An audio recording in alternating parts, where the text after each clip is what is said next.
આ મોદીજીનું make in India છે શું? મેક ઇન ઇન્ડિયા એ કોઈ પ્રોડક્ટ નથી, એક ચિંગારી છે જે ભારતના આત્મા પર પ્રહાર કરનારાઓને બાળીને ખાક કરી દે છે. મેક ઇન ઇન્ડિયા એક એવું બ્રહ્માસ્ત્ર છે જે દેશના દુશ્મનોનો વિનાશ કરે છે. અને આનું બેસ્ટ એક્ઝામ્પલ છે બ્રહ્મોસ, જેણે ચીનની ડિફેન્સ સિસ્ટમને હંફાવી દીધી. જે લોકો કહે છે કે દેશે છેલ્લા એક દાયકામાં શું કર્યું, તો ભાઈ જોઈ લો દેશના નેતૃત્વની કમાલ.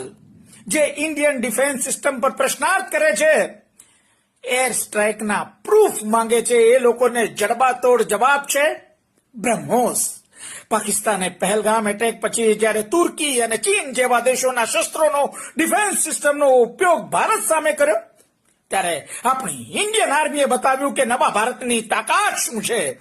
બ્રહ્મોસે બતાવ્યું કે મેક ઇન ઇન્ડિયાની તાકાત શું છે. ચાલો આપણે સૌ કોઈ સાથે મળીને ઇન્ડિયન આર્મીને સેલ્યુટ કરીએ. ચાલો મેક ઇન ઇન્ડિયા, આત્મનિર્ભર ભારતને પ્રમોટ કરીએ. ઓપરેશન સિંદૂર બાદ આપણા પીએમ ગુજરાતના પ્રવાસે છે, ત્યારે આવો આપણે સૌ તેમની નિર્ણાયક શક્તિને અભિનંદન આપીએ અને સેનાના શૌર્યને બિરદાવીએ. વંદે માતરમ, ભારત માતા કી જય.